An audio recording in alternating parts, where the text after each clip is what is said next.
Le truc qui m'agace le plus et qui me paraît le plus grave, c'est ce discours ambiant qui consiste à dire c'était mieux avant et demain ce sera la catastrophe. C'est un discours qui est terrible parce que d'abord il crée chez les jeunes générations une anxiété terrible et il ne permet pas d'inventer de nouvelles choses puisque le mieux, on l'a eu avant et c'est fini. Donc ça, c'est le truc qui m'agace le plus et qui me paraît en plus très grave. Oh bah, le discours politique, excusez-moi, mais ouais, les Français adorent la bagnole et moi j'adore la bagnole. Non, mais d'un mec qui a mon âge, il peut pas dire autre chose, il peut pas dire en fait on est en train d'arriver au bout d'un modèle et moi ma promesse c'est que je vais accompagner chacun d'entre vous dans le changement de modèle en fonction de ses besoins. Non, il est obligé de prendre les gens pour des cons et de dire moi j'aime la bagnole. Pas possible. Je ne crois pas une seconde qu'on sera neutre en carbone en 2050. J'y crois absolument pas. Sauf événement totalement imprévu. Je ne vais pas dire type Covid, parce que maintenant on est une référence.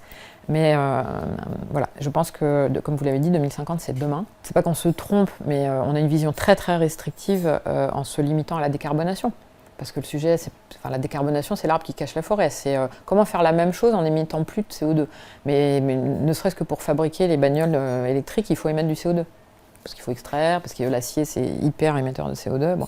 Donc non, on ne sera absolument pas neutre en carbone en 2050. Si d'autres décisions peuvent être prises, comme celle de la Colombie, où je crois que c'est en Équateur, là, où il y a eu un référendum, où la population a voté contre l'extraction, la poursuite de l'extraction dans un gisement très très important qui est au milieu d'un parc national, et l'État a dit qu'il suivrait les recommandations de la population.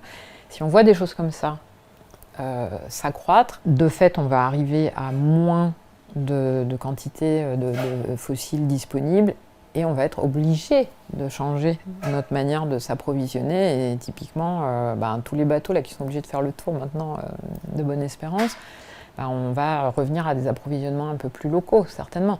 Mais non, j'y crois pas. Et il y a un truc qui est complètement dans l'angle mort, on n'en a pas parlé dans l'étude, mais qui est complètement dans l'angle mort, je trouve, des réflexions là.